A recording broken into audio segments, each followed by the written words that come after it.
নমস্কার বন্ধুরা, cutting creation চ্যানেলে তোমাদের সকলকে আরেকবার স্বাগত জানাই। দেখো, আজকে আমি আবার গোল গলা কুচি দেওয়া যে নাইটি কাটিং করতে হয়, অর্থাৎ সবচেয়ে কম সময়ে 5 মিনিটে তোমাদের কাটিং করা আমি শেখাবো। তোমরা কেউ স্কিপ করবে না, সম্পূর্ণ ভিডিওটা দেখবে এবং সঙ্গে থাকো। দেখো, আমি একটা থান ভাঁজ করে নিয়েছি 4 ফোল্ডে। আমি নতুন করে ভাঁজ করা দেখালাম না, ইতিপূর্বে আমি দেখিয়েছি। ভাঁজ করার পর তোমরা সবসময় থানের উপর সাইডটায় বসবে, যাতে তোমাদের কাটতে সুবিধা হয়। এবং থানটি ভাঁজ করার পর দেখবে তোমাদের যে 4 ফোল্ডে ভাঁজের পর বাঁ দিকটা 4টে খোলা মুখ থাকবে, অর্থাৎ ওপেন সাইড। দেখেছো 4টে পোর্শন, যেটা খোলা দিক।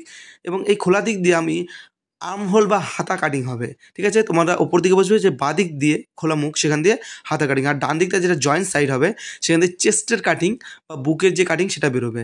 এবার চলো আমরা আস্তে আস্তে এবার মাপ নেওয়া শুরু করি। দেখো, প্রথমে আমরা ওপর থেকে মাপ নিয়ে কাটা শুরু করব। প্রথমে আমরা ফিতে দিয়ে ওপর থেকে 10 ইঞ্চিতে মার্ক করবো। তোমরা ওপর দিকে বসবে এবং তোমাদের সামনে ফিতে নিয়ে 10 ইঞ্চিতে এটা মার্ক করবে। এটা আমি চক দিয়ে মার্ক করছি 10 ইঞ্চি, দেখলে। এবং ওই 10 ইঞ্চি মার্ক করার পরে ওখান থেকে ঠিক ফিতে ধরে নিচের দিকে আসবো এবং ঠিক 8.5 ইঞ্চিতে আমরা একটা মার্ক করব। দেখো, তোমাদের দেখিয়ে দিচ্ছি 8.5 ইঞ্চি। দেখেছো, যে লম্বাটা হবে সেটা 8.5 ইঞ্চি। তারপরে আমরা মার্ক করলাম। এবার আমরা এটা লম্বা মিলিয়ে দেবো চক দিয়ে। দেখেছো, মিলিয়ে দিচ্ছি। এবার 8.5 ইঞ্চি নিচে করলাম। ওই নিচ থেকে এবার চওড়া থেকে আমরা ঠিক দেখতে পাচ্ছি চওড়া দিকটা, সেটা এবার 10 ইঞ্চি। ওটা আমরা আবার বক্স টাইপের মিশিয়ে দেবো, তাহলে সুবিধা হবে কাটতে। দেখো, আমরা চকের দাগ দিয়ে পুরো একটা বক্স টাইপের করে নিলাম, যাতে কাটতে আমাদের সুবিধা হয়। এই পোর্শনটা যেহেতু গোল হবে, তাই এটা আমরা চক দিয়ে করে নিচ্ছি। তোমরা দেখো, ভিডিওটা কি স্কিপ করবে না, দেখতে থাকো। আশা করি 5 মিনিটে পুরোপুরি তোমরা শিখে যাবে। দেখো, এবার ওপরটা 8.5 ইঞ্চি আছে, অসুবিধা নেই। এরপর আমরা ঠিক তারপরের থেকে ঠিক 3.5 ইঞ্চি আমরা নিয়ে নেব। এই 3.5 ইঞ্চি কী হবে, এর সাথে হাতা পোর্শন যাবে, বা যদি হাতা স্লিপলেস করো তাও এটা কাঁধের ওপর অংশ থাকে। এটা 3.5 ইঞ্চিতে আমরা মার্ক করলাম। এরপর আমরা কী করবো, এর বাকি অংশটা দেখো, সেটা 3.5 ইঞ্চি বা থান বড় হলে 4 ইঞ্চিও থাকে, তো 3.5 ইঞ্চি। এবার আমরা একটা কোণার দিকে চলে যাবো, একদম যেটা ওপেন সাইড, সেখান থেকে আমরা 9 ইঞ্চি নিয়ে নেবো। দেখো, একদম নাইটি যে শেষ অংশ, সেখান থেকে 9 ইঞ্চি নিয়ে নিচ্ছি। 9 ইঞ্চিতে আমরা একটা মার্ক করলাম।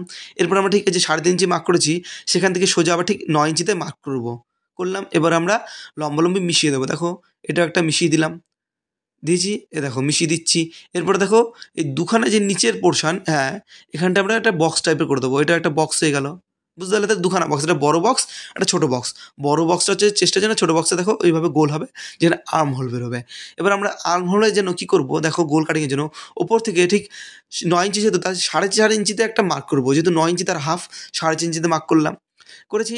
এবার কোনাকুনি, অর্থাৎ অ্যাঙ্গেলে 90 ডিগ্রি অ্যাঙ্গেলের সোজাসুজি আমরা এরকম ক্রসে 2 ইঞ্চিতে একটা মার্ক করবো। 2 ইঞ্চি, দেখো তোমাদের দেখিয়ে দিচ্ছি, 2 ইঞ্চিতে একটা মার্ক করলাম। এরপর ঠিক ওপেন সাইডে যে শেষ অংশ, দেখো এখান থেকে গোল একটা শেপ বা রাউন্ড দেওয়ার চেষ্টা করবো। দেখো, চোখের আন্দাজে বা হাতের একটা মাপে একটা গোল শেপ তোমরা দিয়ে নেবে আমার মতন করে। দেখো, একটা গোল হয়ে গেল। দেখো, চোখের আন্দাজে গোল হয়ে গেল, মোটামুটি গোল। পুরো গোল না হলেও কোনো সমস্যা নেই, মোটামুটি গোল হয়ে গেল। অর্থাৎ আমরা আর্ম হোলের যে গোল অংশটা বেরিয়ে গেলো। এবার আমরা চেস্টের থেকে গোল করব। কী করবো, প্রথমে নিচে যে চওড়া অংশ 10 ইঞ্চি, তার হাফ নেবো, অর্থাৎ 5 ইঞ্চিতে একটা মার্ক করবো। দেখো, 5 ইঞ্চিতে একটা মার্ক করলাম চক দিয়ে। এরপর আমরা ঠিক ওপর থেকে, যেহেতু 8.5 ছিল, তাই 4 ইঞ্চিতে একটা মার্ক করবো, 4 মার্ক করলাম। এরপর আমরা ঠিক এরকম 90 ডিগ্রি অ্যাঙ্গেলে যে কোনাকুনি ক্রসে, সেখান থেকে 2.5 ইঞ্চিতে একটা মার্ক করবো, 2.5 ইঞ্চি। দেখো, 2.5 ইঞ্চিতে একটা মার্ক করলাম। এরপর আমরা ওই ঠিক 5 ইঞ্চি থেকে 2.5 ইঞ্চির ওপর দিয়ে গোল একটা চোখের আন্দাজে শেপ করে বা হাতের আন্দাজে একটা ওপরে 4 ইঞ্চিতে মিশিয়ে দেবো। দেখো, একটা গোল ভাব চলে আসলো, গোল, যেখান থেকে আমাদের চেস্টের বা বুকের যেই চওড়া, সেটা আমাদের কাটিং এখান দিয়ে হবে।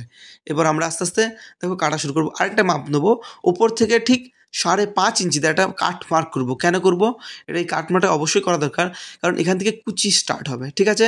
তাহলে আমরা এবার আস্তে আস্তে কাট মার্ক করে নিলাম। এবার আমরা কাটিং শুরু করব। দেখো, কাটিং আমরা ঝটপট একটু কেটে নিচ্ছি। তোমরা নিজেরা মোটামুটি কাটতে পারবে। দেখো, কেটে নিলাম এবং মাথার দিকে একটু কেটে দেবো। দেখো, কেটে দিলাম মাথার দিকে, আর কাট মার্কে একটু জয়েন করে কেটে দিলাম। এখান থেকে কুচি স্টার্ট হবে, যারা সেলাই করবে তাদের কুচি। এখানটা আমি আরেকবার বলে দিচ্ছি, আমি কিন্তু এই ভিডিওতে সেলাই করবো না, আমি জাস্ট কাটিংটা শেখাচ্ছি। সেলাইয়ের জন্য আলাদা ভিডিও আমি নিয়ে আসবো পরে। এবার হাতা কাটবো।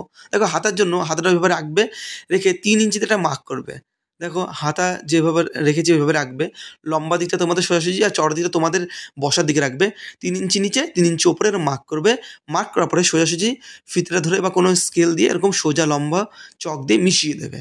ঠিক আছে, মিশিয়ে দিলে এরপরে এই যে শেষ প্রান্ত থেকে 2 ইঞ্চিতে একটা মার্ক করবে, দেখবে এই যে 2 ইঞ্চিতে মার্ক করে এবং 2 ইঞ্চি থেকে এই যে লম্বলম্বী মানে এটা ক্রসিংয়ে ঠিক 3.5 ইঞ্চিতে একটা মার্ক করবে বা মিশিয়ে দেবে বা চক দিয়ে সোজা লম্বা দাগ দিয়ে দেবে আমার মতন দিয়েছো। এরপরে ঠিক দাগের উপর দিয়ে আমরা কাটিং করে নেবো। দেখো আমরা দাগের উপর দিয়ে কাটিং করে নিচ্ছি, ঝটপট কেটে নিচ্ছি। দাগের উপর দিয়ে দেখো আমাদের দুখানা হাতা বেরিয়ে গেল, দেখেছো হাতা বেরিয়ে গেল, দুখানা হাতা আলাদা।